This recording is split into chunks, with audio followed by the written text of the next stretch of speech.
Hello and welcome, Star Wars fans, to this week's episode of Duel of the Ranks, a show where we debate takes so hot that they melt a planet with twin suns. I'm Brody, the guy on my right, I guess. I don't know if it's flipped for you or not. If you're watching the video, the guy on my right is Brian. The person underneath me is Darth Chaco, and the bottom right, that's Luke. We're here today to talk about Star Wars The Acolyte, Episode 3. By the end of this episode, we'll have a definitive answer on where this piece of Star Wars content ranks amongst the rest. Look, I'm just going to be very, very real with the audience today. Watched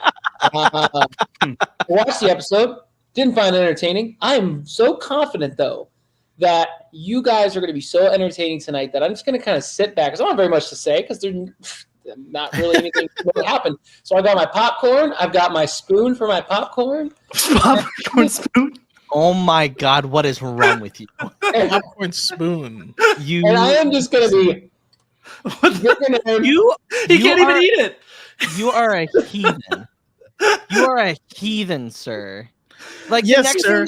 Listen, you take that popcorn and you put it in a bowl of milk and then eat it with a spoon. Or at least like butter. God intended. At least butter, right? Like, oh my God, that would Listen, work. I'm on a computer. I can't afford for my fingers to get all buttery.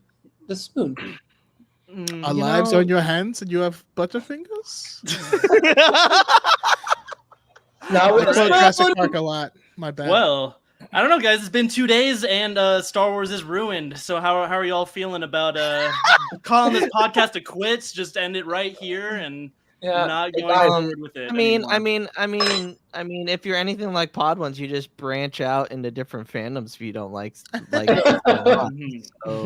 you know. Hey, isn't that what normal humans do? No, I the reaction is like the end of OG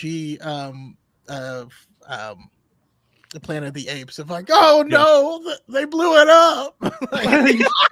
You monsters. What is this? Yeah. oh my God. No, that's overall, the end of Star Wars. The fact that overall, you're eating a spoon, I can't. I gotta say, I really enjoyed the episode. I think the episode did. It was very different. It didn't have the action and stuff that I really loved from the previous episodes. Mm-hmm. But man, I'm a lore guy, and I love. Mm-hmm.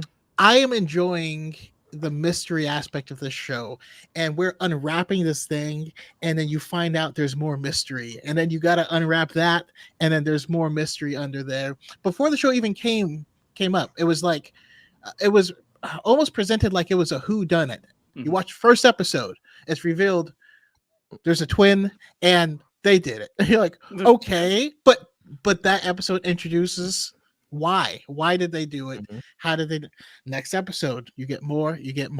That's what I'm into right now, and I am loving the lore implications of having this new group of witches and their different interpretation of what the Force is. I thought it was a little cringy how they were like of the two of one.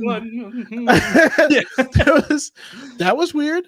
But the other thing that I'm really enjoying is to get a proper critique of the Jedi, because I'm a big fan of the Jedi.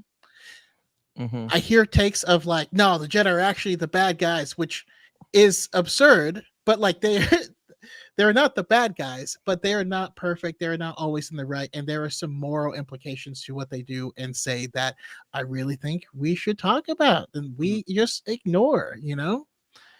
Yeah, no, I think that the reason they put this show at the end of the High Republic era is so that they can kind of show this gradient, like you said on another podcast. I watched one of your episodes, Brandon. This gradient of different Jedi, kind of some of them like Indara, kind of going a little bit towards the more political, the more Senate controlled. Like she literally says in this episode, like Galactic Republic law states, and then Mother Anastasia was like yeah, she was like, we're not even in the Republic, dude, what the heck.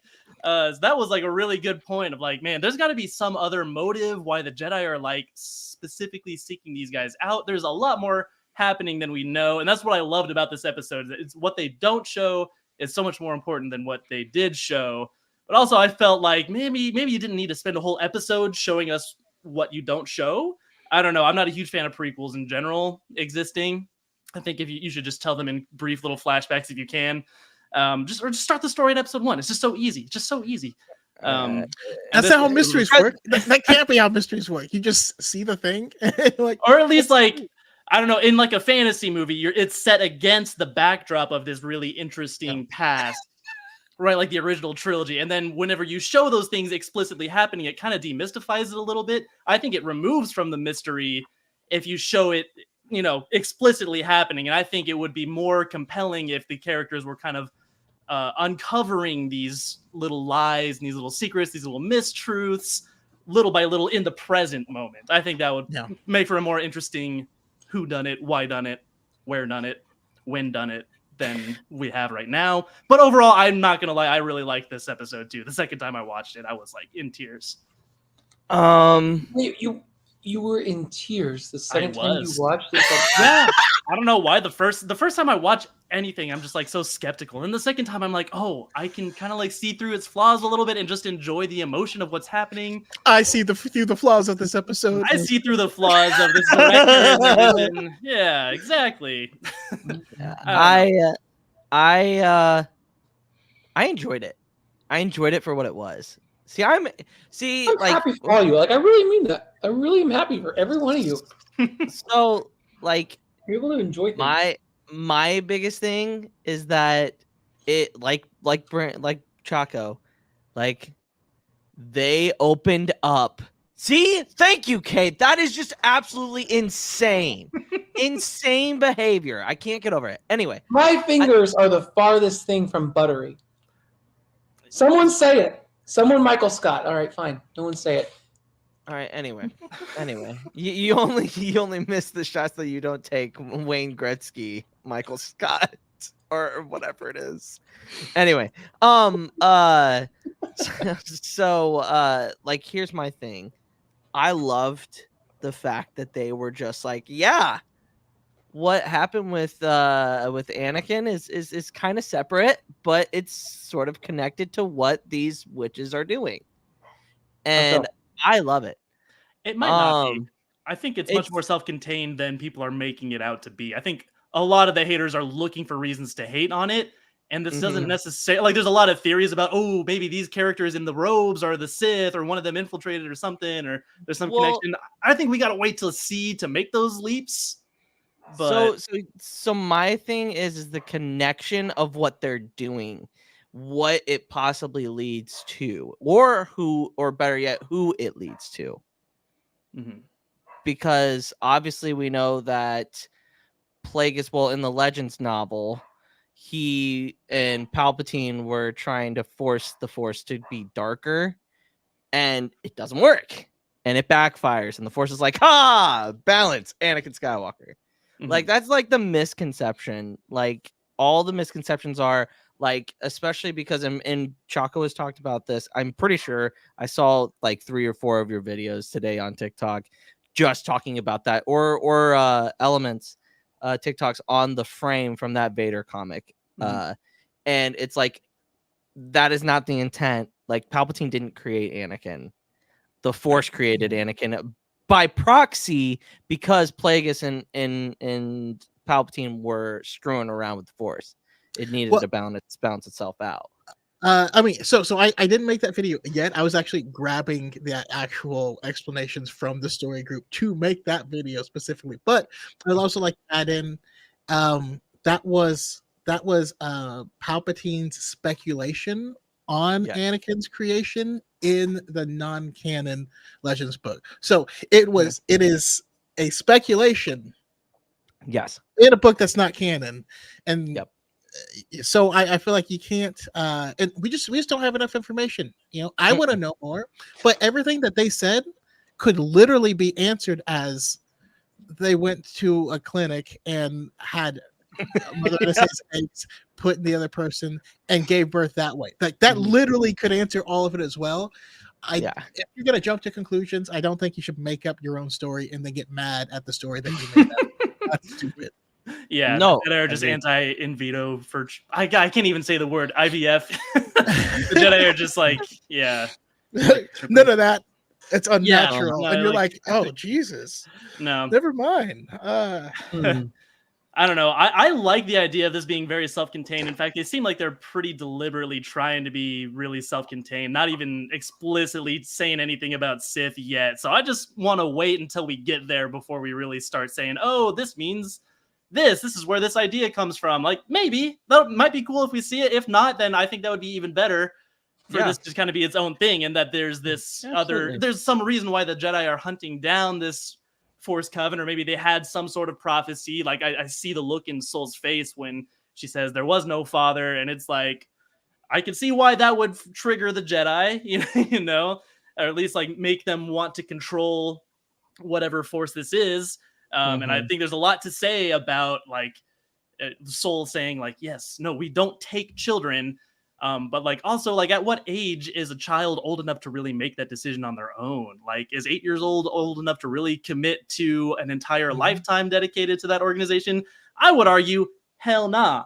But like at least Soul is nice, and he does believe that the Jedi is a better place for them to grow up. I kind of wish they had made these witches a little bit less likable. I wish Anastasia was a little bit less chill and beautiful, because like I don't know. I think there would be more tension if there was like a reason to not like them or to not root for them, which we might see in the future episodes. Like someone saying Mother Coral is like a suspect now. I think there's probably a lot of other witches that are trying to protect the Coven. Maybe that's what started this escalation, this big fight that killed all the other witches. Because it definitely wasn't fire that killed the witches. Like that's pretty explicitly stated. And everyone else is saying like, oh, are there lightsaber wounds or what? Like, it seems like there was a there. So no, go ahead. Go ahead, Chaco. I was gonna say, like, I so much agree with you, but in the exact opposite direction. Because I love, first of all, Jodie Turner-Smith is a goddess. And like her cheekbone is crazy. Anyways, did you watch the red carpet for that? Like, why was everyone so hot? That was the thirstiest red carpet Star Wars has ever done. Anyways, they made her have a lot of Shmi-isms, right? You thought she was going to be dark. You thought she was going to be mean. She was the wicked witch that we're saving the children from. And that's not the case. She truly loved Osha, wanted the best for her. Now, we'll say the Jedi did specifically first ask the mother for permission before anything else. But they also had a weird edge where they were like, what happens if we say no? You know, I don't know in that case, but that's what opens up the conversation, because the same way they stepped out of the Republic and were enforcing public law, that's what we see Ahsoka do when she takes in Maul. That's not Republic space. That place has a treaty against interference, and she rolls up with a whole army and occupies the capital and takes the leader who they chose with their own methods. You know what I mean? There's some stuff that deserves a little more criticism, and if you look at it from just I like the character, therefore they're right, that's not always the right way to do it. Right. That's a good point. Brandon's always here with the good points. Well, and like here's the other thing, like try to be succinct, Nick. Brody, I'm sorry. No, so like here's the thing, like Nick, ND Wise guy, literally like Indira was asking but wasn't asking. You know what I mean? She was like, "Hey, you have Force sensitives. We're gonna take them off your hands because you don't necessarily need them." You and then opening up with the bold-faced lie, "Oh, we didn't know this planet was even inhabited," like, and then called out instantly. Like, come on, Indara, that wasn't even like subtle. Like, and here's the other thing, though. And we're not even talking about how great the kid actors that are playing the twins were. They were phenomenal in this episode, I think. I hard disagree. I don't think it really needs to be said, because child acting is just kind of bad sometimes, and that's fine, but like it was definitely what distracted me from but the it's story. Like they're playing kids, so that's kind of the point. Have you met kids?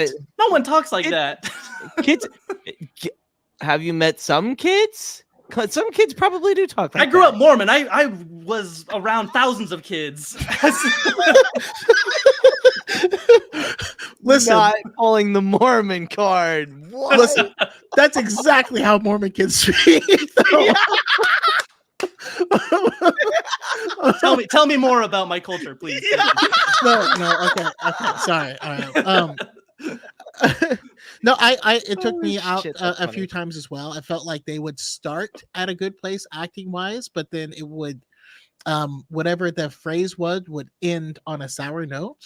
That's kind of how I felt. So that was my biggest problem with it, was like there were some acting choices that I felt were weak, and then also I think production value on it was very made for TV. It felt like I did have some big complaints about like the fire wasn't very grandiose or anything, but I think that's a feature and not a bug, because the fire is a red herring. Some other stuff went down there. Those women were poisoned using the same poison that Torben drinks later on, and that's why he knew exactly what it was, and that's why he drank it willingly. Anyways. Well, I think here's the thing with the fire and everything. Like, this episode is, from the point of view, it's a very much May point of view. I feel like if you were to pick out this episode and say whose story is this telling, I feel like it's very May coded, because especially towards the end. And did you know, this is just me, I might have been the only one that caught this, the book that Osha was drawing in, the triangle is shaped and it looks like a Sith holocron. Triangle books. I did not pick that up. Yes. Whoa. So it's shaped like a Sith holocron. Technically, Sith holocrons are pyramids, not triangles. Well, pyramid, triangle, whatever. Same. They have 3 points, don't they? But she drew a Jedi symbol in there. I was thinking, like, were the Jedi like sending her visions through the Force? Because I don't think there's any mention of the Jedi before then. I don't think she knows the Jedi exist at that point. She could not. It's not really clear. They had been moving around to different locations, but like, my big question was, the camera worked very deliberately. Like when they were talking, pointed and was like, "Hey, we're pretty primitive out here in the middle of nowhere with our bow and arrows. Also, there's this big giant machine doing stuff. What's it doing? I don't know. Who knows? Anyways, look over here." And then that's the backdrop they were standing on with the catwalks that fell through and all that stuff. I mean, there's trickery afoot. I honestly think they are a part of. I've said before in other places, I'm a big anime fan. I love Naruto, and Orochimaru would set up random experiments all over the place in order to tempt people towards power. He would just take the data from whatever that failure was and put it into something else. I feel like that's exactly what this is. And I think it was an early attempt to use technology to try and create an artificial dyad. And that is something that would be right up Legends Tenebris's right up his alley. Yeah, Tenebris, and like I felt like Tenebris, like when you were talking about that, I was like, is Orochimaru just basically Tenebris and Plagueis together? Because Legends Plagueis does the same exact thing. Like he's just like, all right, I'm just gonna hang out in my laboratory to figure out the way to live. I'd argue Orochimaru was a little bit more sensual. yeah, that's fair. No, that's fair. But like, here's the other thing though. Like you say that, and then Higo Damask exists. Like he's pretty essential to the whole thing though, because without Higo, like the finance part of it and like making the background deals, that doesn't happen. You know what I mean? So can't really say he's not essential. But I want to hear Brody's thoughts. We all have been talking, and he is just like sat here. What didn't you like about this episode? Like, what have we lifted your spirits at all as well? Yeah, or is it still kind of like, wow, you guys are crazy? I didn't speak for almost 19 minutes. I ate my popcorn. The popcorn is gone. The spoon is still here, so I'm ready to still eat on any other good takes we got. But right now, everything I hear, there's all of these details. Wouldn't this be cool? Isn't this exciting? Look at this immersive universe thing. Sith holocrons, Anakin Skywalker. What does it mean for the bigger picture? Everything's about this immersive universe BS that I just don't care about. This story was so trash. Like out the gate, Disney's like, we just need you to know we got lesbian space witches. Out the gate, box. All right, we check those, move on. I'm like, all right, that's cool. I don't care. Do what you want to do. But realistically, it's just like, we're going to do all these things. We're going to cram this 3-1, all this weird lore that they're trying to stand on their own that I'm like, what even is this? And the individual story that it tried to tell with these 2 child actors, which I'm not even going to get into whether or not they are good or bad actors. They're not. Moving into the story that we're trying to buy into, why are they taking them? I'm 3 episodes in and I still just don't care. I actually, right before this episode, I was like, what's the main character's name again? Osha? Okay, that's cool. They're like, no, it's this other person. And I'm like, oh, okay. And they're like, no, it's Osha. I'm like, all right. I don't even know. I don't know who's who. All I know is I was really down to see the lady from the Matrix. We lost her in the beginning. We had a little bit more of her this time. But whatever we're focusing on with these witches, don't care. Didn't care. They're all dead. And I'm like, whatever. Everything felt stale. The acting, I just was not bought into any of the dialogue. From the lighting perspective, I really thought this week, I'm like, I'm watching some CW-esque show. And it was like I said before, I'm like, we're cramming all this stuff into it that is meaningless. Like I said, I don't care about the gender. Like, people online, everyone's getting all mad about these like woke things with Disney, this and that someone was telling me today. I'm like, I don't care about the gender of these witches. I don't care about the sexuality of them. But the fact of the matter is, I'm like, well, I know where you stand on A, B, C, D. You're against the Jedi. You're out of the Republic. Some of you, I don't know. Some of you are gay, some of you are not, whatever. But what are you actually about? Like, what's actually going on here, and how is it pertinent to the greater story in a way that like really gets me to invest in the characters? Look, they tried. It just didn't happen for me. But it did happen for you 3, which I don't know. You're getting to a point that I agree with, actually, which is that I wish they had spent more time kind of setting up the characters to be more likable and to, you know, setting up their relationships. And like, we're getting a lot of that, especially between Soul and Osha. But like, especially in the first episode, like, I didn't really care too much either. I wasn't very invested. They kind of just throw you into this mystery, and then all the other elements being kind of made for TV really weakened anything else that they had going for it. Even though the story is interesting, it's got layers, it's got a lot of things to unravel. I think that's why we're so excited, because it's just like, there's so many theories, so many ways it could go. But like, without investment in the characters, like, it's not gonna really land for some people. Well, the writing on this episode, sorry, I said writing. The lighting on this episode was weird, but to me, that was just flashback lighting. Like, they light the flashback scenes differently. I think that's a common trope for me. But more than that, it's not connected for you guys. That's cool. That's okay. Yeah. I'm. It feels like they didn't answer the questions you wanted them to answer, and that's what is why you don't care. I'm 3 episodes in, and I feel like a lot of these shows that aren't like written like true TV shows, that I was saying to someone earlier today, I probably would have enjoyed this a lot more if they would have just like put everything out at one time. Right. Like, oh, I watched 2 of them. I agree with that. Yeah. Yeah, and I probably would have liked it more. But when you're doing it, and you like have this like hyper analysis on one singular episode, I'm like, well, individually the story's weak. I really do not care. If I didn't do this podcast, I would not care about watching next week's episode. Like, they didn't leave me wanting more. The acting wasn't great. The characters just didn't care about them. And I felt like the story on my own, like, without all this immersive universe, you do not stand on your own 2 legs. So for me, it's like, I could take it or leave it. And so that's why I ended up giving it a 44%, because for me, it's obviously a very important flashback in this character's life. For some reason, we needed 33 minutes of it or 40 minutes of it, whatever. I guess it happened. I know. I kind of. I feel like we need more of it. No, yeah. No, I agree. If it takes 5 or 6 episodes for you to get invested in it, then it's an issue with the structure of the series, and that is absolutely a valid criticism of it. It's funny that just most of the hate for it is not really criticisms of how it's made at all, but just like. Yeah, Anakin's less special.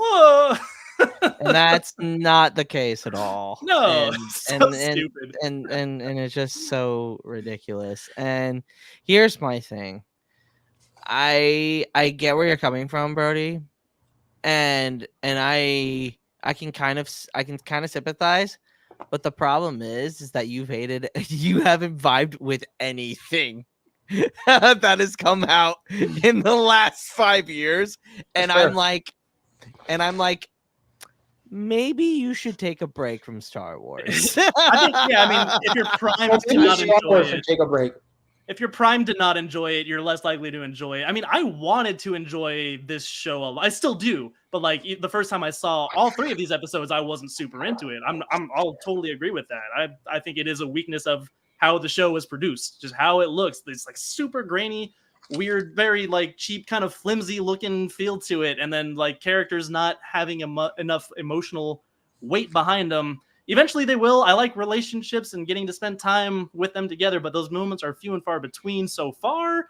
I want to wait till I really criticize the story till we see the whole thing. You know, just like I think that's a very just like with the sequels, like it was ridiculous that people got just like jumped ship after the 4 in between episodes without even seeing the whole thing come together. Like, we'll just wait until it comes out then. I don't think you should have to. I give shows 3 episodes, and if you don't have me, I'm out. That's my rule of thumb. And choose the world, and choose the characters, and choose the story, and then are we in or are we out? But I'm curious though. What do you guys? Because from what you said about the sequels was interesting to me, because there's a lot of people that I've spoken to about the sequels who didn't. Maybe it's because of what they were expecting, but they didn't pick up on what the actual story was.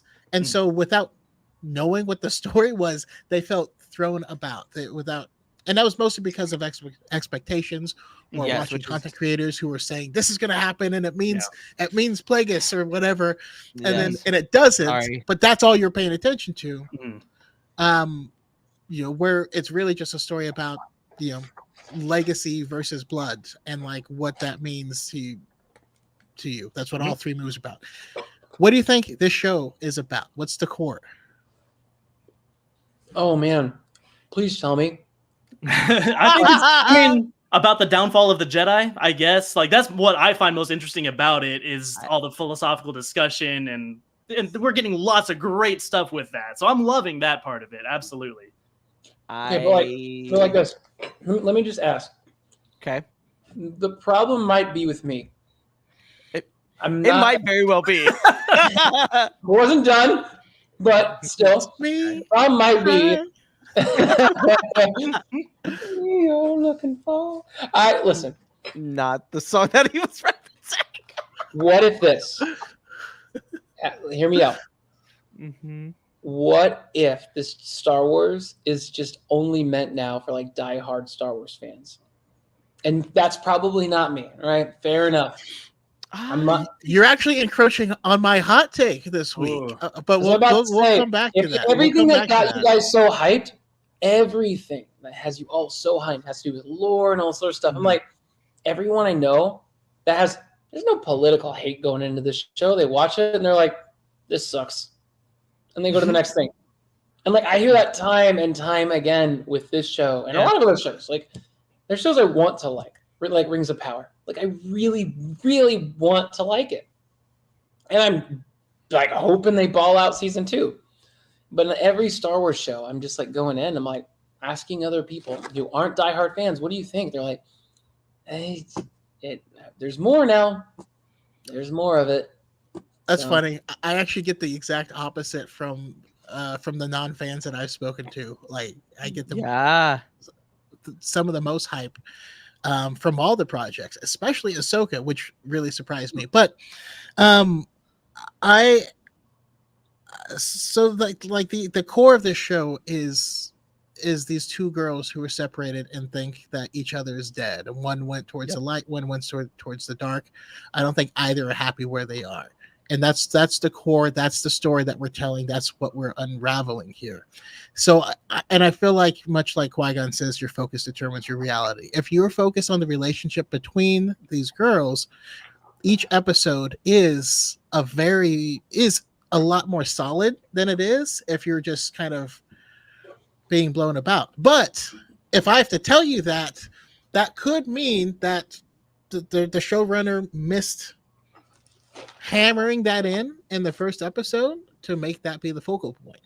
You know, that's entirely possible, and that would be on them. I also have some close friends who have spent the past, listens to 8 podcasts a week that just hate Star Wars, and so even before this is there, they're primed on this side. Cognitive priming also plays a factor, but no, it's entirely possible that they just missed the hook in it. Well, I said it last week, right? Like, and I don't want to hate on any Star Wars. A lot of Star Wars I like, a lot of older stuff, and there's new projects that seem really cool. Loved Andor. Look, last week my wife was laying on the couch, fell asleep towards the end of the first episode. Second episode, she's completely out. She wakes up, she looks at me, and she's like, "Oh, are those two like? Is it? I'm assuming she's got a twin." I'm like, "Yeah." She's like, "I'm assuming like, yeah, obviously one of them's bad. Like that's the whole thing." I'm like, "Yeah." She's like, "They meet up, right?" I'm like, "Yeah." She's like, "Okay."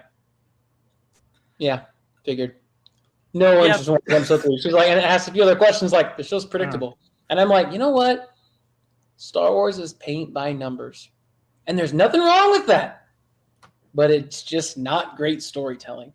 And if you're a diehard fan, you love all of this lore, cool. But outside of that, you're going to get, here's this thing, we'll do whatever. So that part, I actually do have to push a little back against you a little bit with, because what you're describing there was the point. I mean, so Star Wars is based off of archetypes, right? That is what it is. It's archetypes and it's tropes. And later, newer projects are meant to turn those on their ear in one way or another. This one took that and turned on its ear by doing the thing that you thought was going to be the end reveal. Oh, it's the twin sister, and then putting that in the first episode. Because I saw that as a leak, and I was pissed. It was like, it's going to turn out she has a twin sister. That's the first episode. It's one of the very first things we find out in the episode. So you're like, oh, so then we're not doing that, right? That's what I enjoyed. Second episode, we find out she's like, I need to kill all 4 of these masters. But she killed one, she killed the second one, she ran into the third, and she's on her way to the 4th. You're like, oh, so then that's not going to be the whole season? It's not going to be like Assassin's Creed where you're going from place to place to kill all of them. We're going to wrap that up pretty soon as well, right?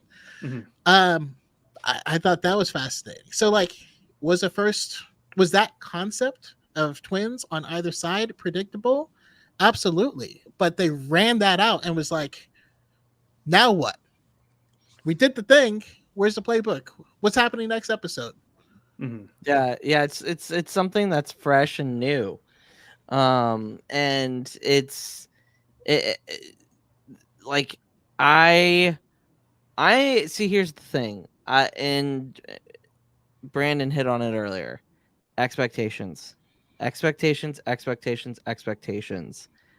Fandoms need to check their expectations at the door. Yes, love it. You can speculate, but like, let's be real here. You're not going to get everything that you absolutely want. And if you don't absolutely love it, that's fine. But do not take away from somebody else's enjoyment. That's the problem. That's the problem that I have with all fandoms. I think I hear you. I think it was like hot. I think this show's hot garbage. And I think IMDb is usually pretty on point, right? Episode 1, 5.8, 2, 5.6, 3 is a 3.6, which I gave it even more grace than that. I said 4.4. But because of you guys, we've got it at a 60%. So that's what we have it at. But that's the thing. That's a beautiful part about this podcast. Just because I don't like something, I said in the beginning, and I do mean it, if you guys enjoy this thing, I really do mean that's awesome. I want to piss on your parade. I can not like something. And then you guys can push back and say, like, well, that's fine. Go enjoy your spoon and popcorn. I'll enjoy my spice creams. That was crazy to me. She's just letting her kids take drugs. Like, what? Spice creams? Seriously? What? She's not a great mom. Maybe she might be a worse mom than Hera.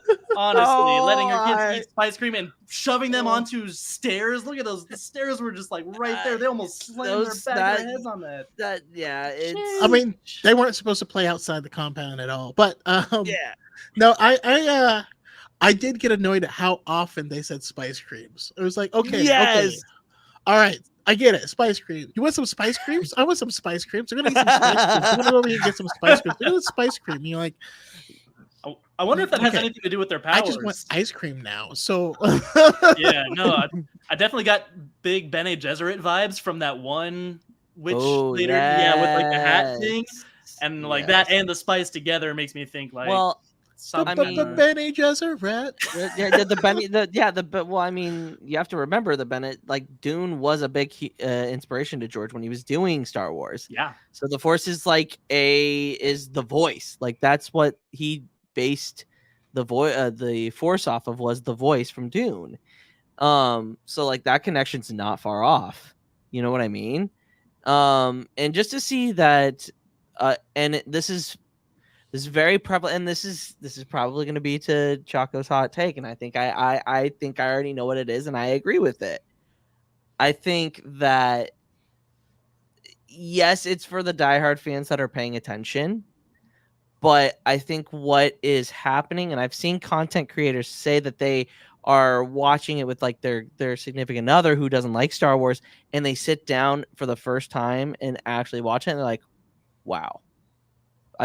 There was a content creator, I can't remember who it was, but like they sat down and the person that they were watching with was like, is this Trinity? Like the first episode with the fight scene. And it's like, it's so interesting to see how this could possibly be somebody's first Star Wars, and they fall in love with it. That's my favorite thing, is that this could be somebody's favorite Star Wars, and Brody absolutely hates it. And I love that.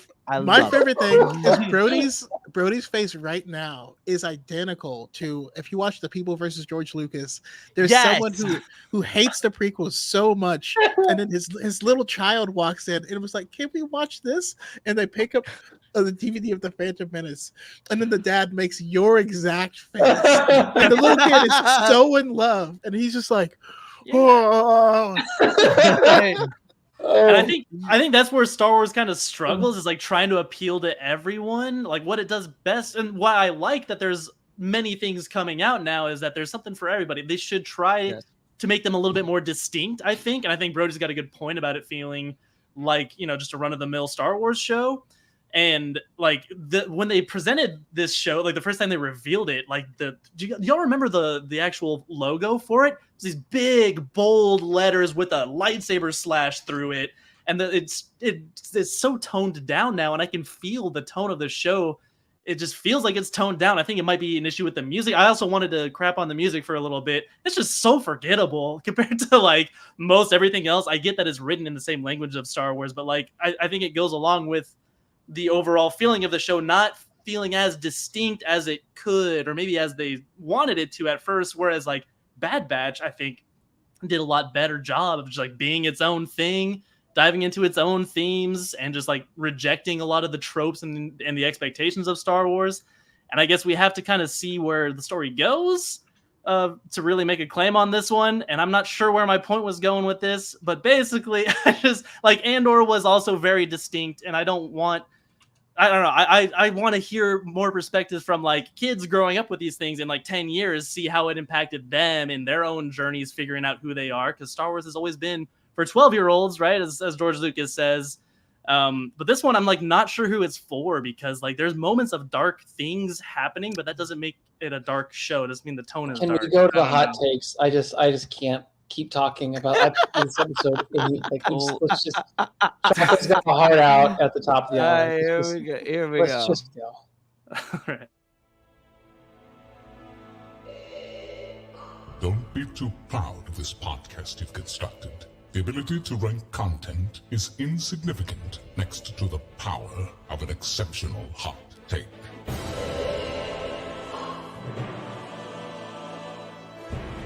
It's hot takes time, and I assume everyone here's got one. I know I've got one that I didn't think was actually hot because I thought most people agreed with this. When I looked at IMDb, I'd already done my number and I watched the show. And I remember watching this episode of whatever, Acolyte, Star Wars, whatever this thing is. And I'm watching it and I'm like legitimately annoyed watching it. And this only happened one other time. I watched a Transformers movie with Mark Wahlberg in it. I don't even remember which one that was. And I was so mad watching that because I watched, I stopped at that point.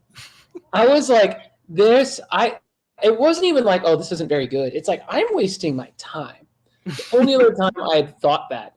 And then yesterday, the 1, the 2, the 3. I was like, I hate this. Like, so anyways, my point is, I've watched, with this podcast, my whole life, I've watched a lot of Star Wars. There is a headline. I don't fully agree with it. There was one of the articles that's out there. It says, after the review, the Acolyte Episode 3 is the worst thing that's ever happened to Star Wars. That's a little harsh, but this is the most individual, crappy, the crappiest, the most crappy episode of any Star Wars I've ever seen. Droid in the desert, you are no longer at the bottom.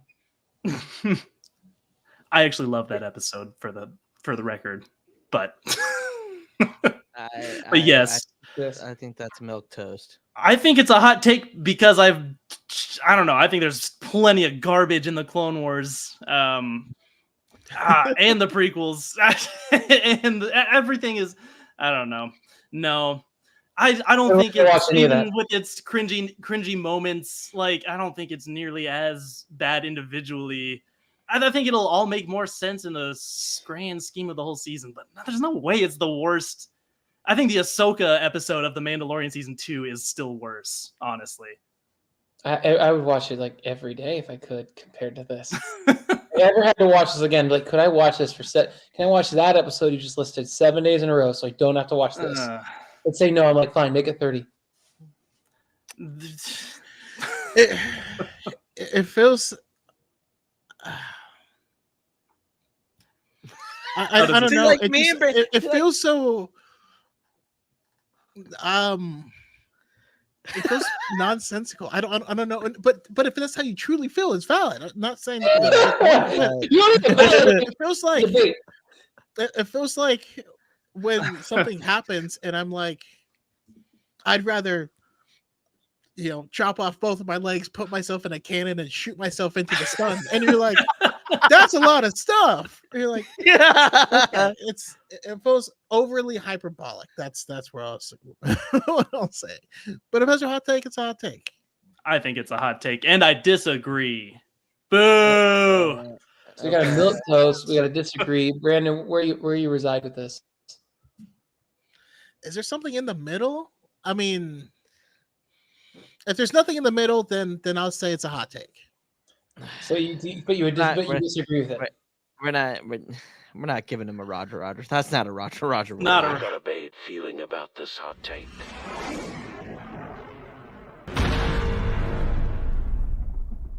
Just so that you could hear Boba Fett. It made me remember why I love Star Wars. No, people forget how bad Star Wars is. Double dubstep bombs. Man, Boba Fett. I got a hot take. And Ewok, come on now. What if that's not Star Wars? What is? I'll tell you what, Star Wars. There's a lot of tropes in Star Wars that have been reused since Episode 4. And I'm not going to lie, I really get annoyed at screen wipes. I think screen wipes are the worst reused thing. And especially in the first 2 episodes of Acolyte, they're like every friggin' scene has like a screen wipe. Even like in the middle of scenes. Screen wipes are the worst recurring trope in Star Wars. That's my hot take. I like them. Boo, they're so bad and distracting. One of the few things about Acolyte that I liked. No, we should just move on from them. They're just outdated and cheesy and take me out of the moment. Oh, stop it. Wait. Can't do it. Okay, time out. No, yeah, time out. Do you feel the same way when you watch the original trilogy? Do you have that take when you watch the original trilogy? When I watch the original trilogy, I understand they were made in the 70s and 80s, and that it's George Lucas's vision. Whatever, fine. That's I don't love it. Does Star Wars need to progress? I've memorized every single frame of those movies, so I'm not surprised by them anymore. But every time I see them in anything new, I'm just like, you don't have to do this. We don't have to be this way, you guys. We can move on. Let's just move on. We got to move on. I'm going to give this a milk toast. You guys. Yeah, we got to keep it milk toast. Brody said we're going to be going a little shorter on these episodes, so I actually did plan something in like 15 minutes. Good. You fool! Your take is milk toast. Go. My hot take is that, and you're probably going to give this a milk toast, but was this made for the diehard fans? No. Was this made for the casual fan?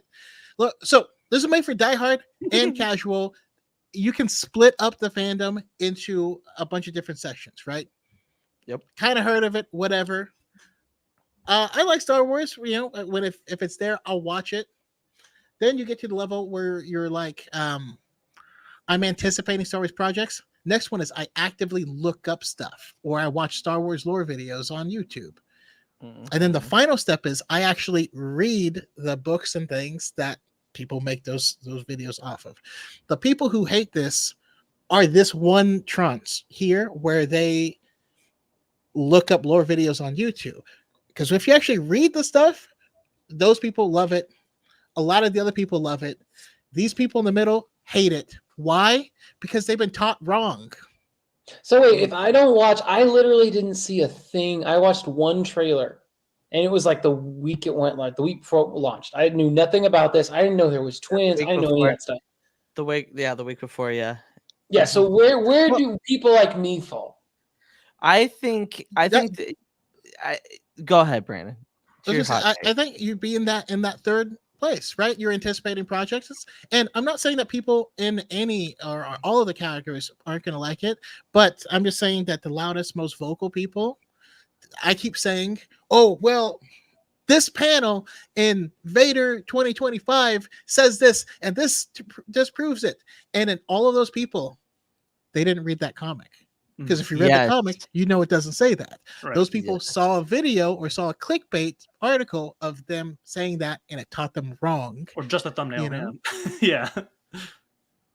That little tranche is the worst section because they think they know the most without actually knowing. They're not even putting in any effort. No, they're yeah. That's my hot take is. That tranche is. I didn't think I could even follow that though. Like I anticipated nothing. I just want to watch a good show. There's plenty of Fallout. Hey, I'm not gonna say that my hot take was so much better than Brandon's last week, like what he just gave, but it was. Just saying. Your hot take. All right, Brandon. So what are you really saying? And I'll weep. I'm saying that those people suck and they should get out of our fandom. Get off my lawn! I'm saying that I don't know what I'm saying. Do you want me? I can tell you what you're saying. This is basically what you're saying. This is basically what you're saying, Brandon. I got you. Don't worry. Basically, you can enjoy it, but then if you say you love it, okay, if you truly love it, you should let it go. If you don't enjoy it, just let it go. It's not made for you anymore. Let it go. If you're not even going to put in the effort of understanding what it is and what you're, then that's not what it is. But no, it's not what you were saying, but like that's what it comes down to. Like all of the that sect of the fandom feeds off the toxicity because A, they get clicks, B, they just like you said, they don't do their own research. They call themselves and I hate no, I'm not gonna go there. I'm not gonna go there. I'm not gonna go there. Are you talking about the people who, when I go on YouTube, I automatically hit don't recommend this channel, where it's just like there's a thumbnail and there's a headline, this changes everything. And I'm yes. Basically, like, you're full of shit. You don't know what you're talking about. But I'm not going to tell them not to make content because, like, go ahead. That's your prerogative. Just know a lot of people can smell bullshit from a mile away, and we're pretty good at it. Not enough, apparently, because they get hella clicks, and there's so many people out there that are being influenced. I think the general attitude is heavily influenced by exactly that. Because it's social media, an issue. Man. It's so bad. They don't have any minds of their own. No. They're just a hive mind. Yeah, but there's valid reasons to dislike the show. Hi. Hello. That's it. There's a lot of valid reasons to dislike this show, but if you're not going to actually, commit the brain cells to it, if you're just here ready, primed to hate it, then like I don't care to engage with you either. I blocked all those channels after Rise of Skywalker came out. All the Kathleen Kennedy's getting fired, all those channels. And like I said, when you're writing an article saying this is the worst thing to ever happen to Star Wars, my biggest thing is I was like, man, you got like a lot of free time. I mean, if that's like the content you're making, like, it's wild to me. Also, like, I can't even imagine committing my own brain cells to making a Why Star Wars Sucks channel. Because the reality is, like, I mean, look, I'm on this podcast. I can only be so hypocritical. I love what I love about Star Wars, and what I grew up with is awesome, and Andor is awesome. Mandalorian, look, there was a lot with season 3 that was weird, but I would watch it again. Like, I enjoyed myself. Book of Boba Fett.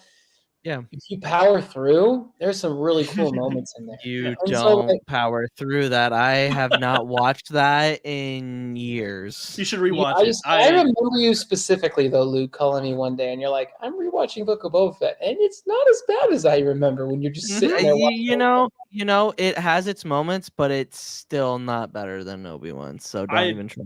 Beat for beat, I think it's Star Wars than the Acolyte so far. That's true. Yeah, that is true. Can we get a Roger up in here? I can get a Roger for that. Yeah, yeah. That's a good one. All right, Luke, what's your take, my friend? My take is the way that they're handling the sister and how they're created is actually a good thing. And people, again, that jump to conclusions, don't understand things, are the true villains of this society. That's all I'm gonna say. Stop it. This is my elitist. This is my Joker villain origin story. Like, I'm sorry that you missed the point. I apologize. Actually, I don't apologize. Screw you. I'm sorry for you. Yeah. I'm sorry for you because you don't understand. You don't understand. That's fine. And you are allowed to have that. But me, all right. Yes. I'm going to enjoy it. That's great. I really do mean it. That's awesome. I'm really tired of whiny bitches. Agreed. Gosh. I go and start, listen, I'm not calling out any names, but because I watched one freaking trailer of The Acolyte, YouTube, I have to like freaking clear my history or something. It's like, you ever see this guy and this person? And there's like every week, it's just like, this person at Star Wars hates me now. Or, oh, this thing was Star Wars. Why is it so terrible? And this and this. I'm like, bro, you got to go do something else with your life. This isn't productive. Exactly. You are so whiny. That's my one thing. I'm allowed. Look, this is my one platform. I didn't like this episode. I'm going to be back here next week. I hope it swings up and you guys are like, eat it, Brody. This was awesome. I told you. It's awesome. I will be so open to this show. Just swing back up yourself with a hand motion.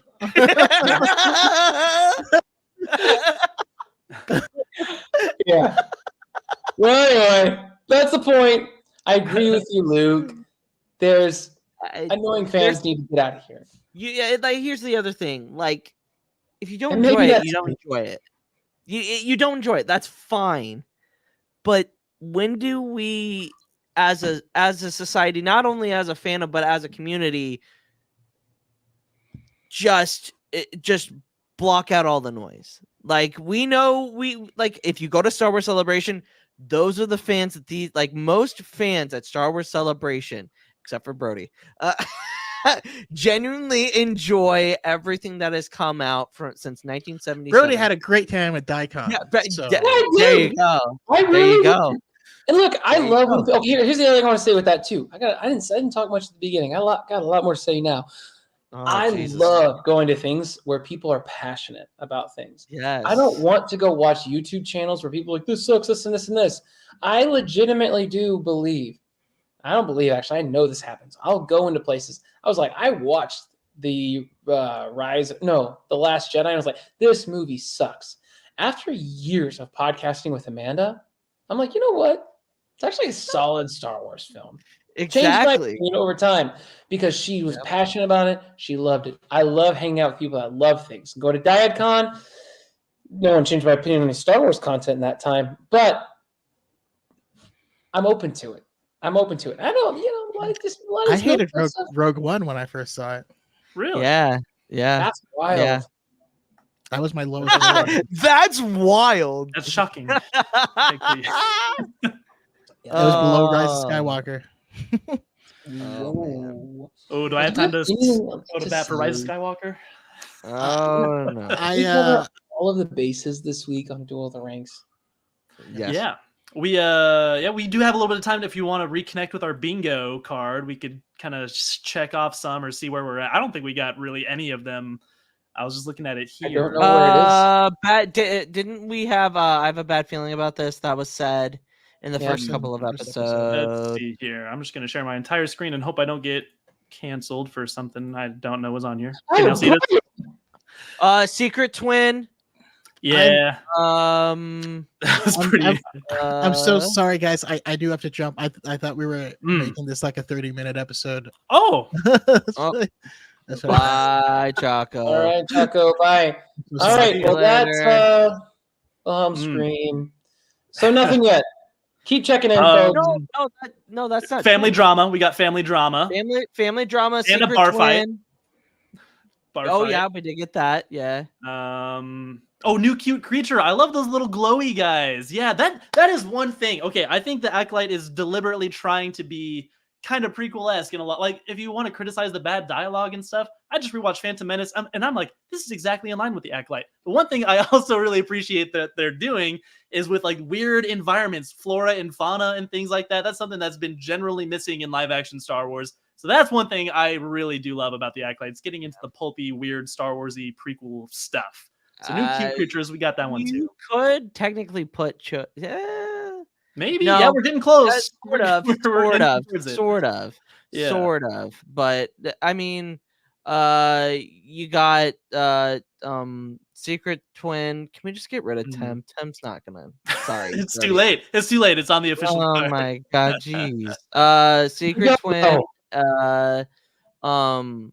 Bar fight Cantina. We haven't split personality. That's not one. Yeah, so Secret Twin in the bar fight and a new creature.